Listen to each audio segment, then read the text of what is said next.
First of all, yes, I did subject not the Bible itself, but I subjected what has been commonly believed concerning Jesus Christ. I subjected that to scrutiny. And I did so with evidences and references from the Bible, Old and New Testament, of which I've only given to you maybe a tenth of the references which I have here, which itself is only a tenth of the references that could be made available to you. And I'll just deal with one. And I'll give you the chance to answer. You give me one reference in the Old or the New Testament to the Trinity. One reference. And the only one you'll find is the one that has been expunged, abrogated. This is the most blatant contradiction of the Bible.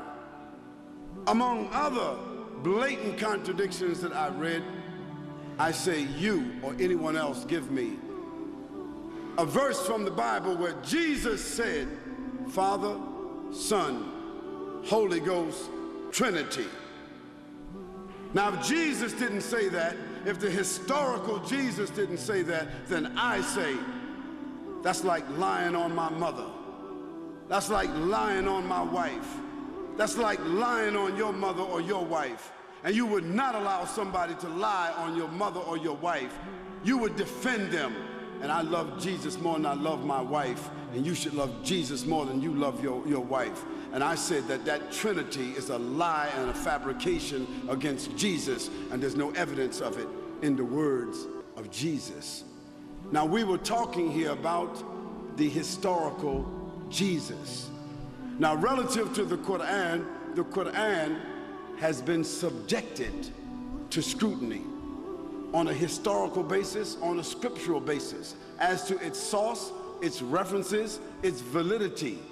It has stood that test, but that's another discussion here. Here we're talking about several blatant inconsistencies relative to the person, the mission, and the message of Jesus Christ. And what I tried to delineate here is that there's obviously two different Christs. There are two separate Christs that are not, they don't collaborate, they don't mix, they're not compatible. One has got to be a lie and the other one's got to be the truth. Now, if the historical Jesus that I gave reference to is a lie, then it's up to the people to say that historical Jesus that you referred to is a lie. And the one that I referred to as being the mythological Jesus created by Paul in the church is the truth. So now I give you the chance to give us just one evidence of the Trinity, since that's the biggest lie. Good try.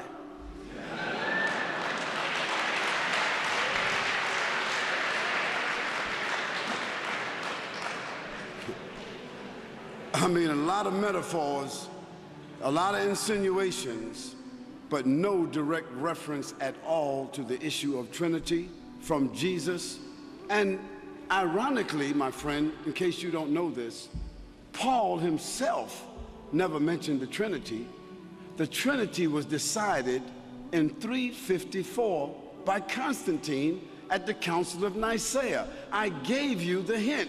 I gave you the information. All you had to do was follow the dots.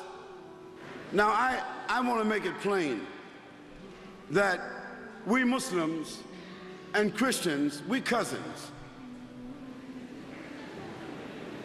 See, we cousins. We're all one human family. And we ain't gonna break out no knives or no guns, and we ain't gonna take nobody hostage here. And we're not gonna start no new crusade. What we're trying to do here is, we're trying to reason, said the Lord. Prove all things by reason. And I say, Let's go back to the 10 Commandments of Moses. Before we start getting hypothetical, let's go to the 10 Commandments of Moses that starts out like this. Hear ye, O Israel, the Lord thy God is how many? How many? End of story.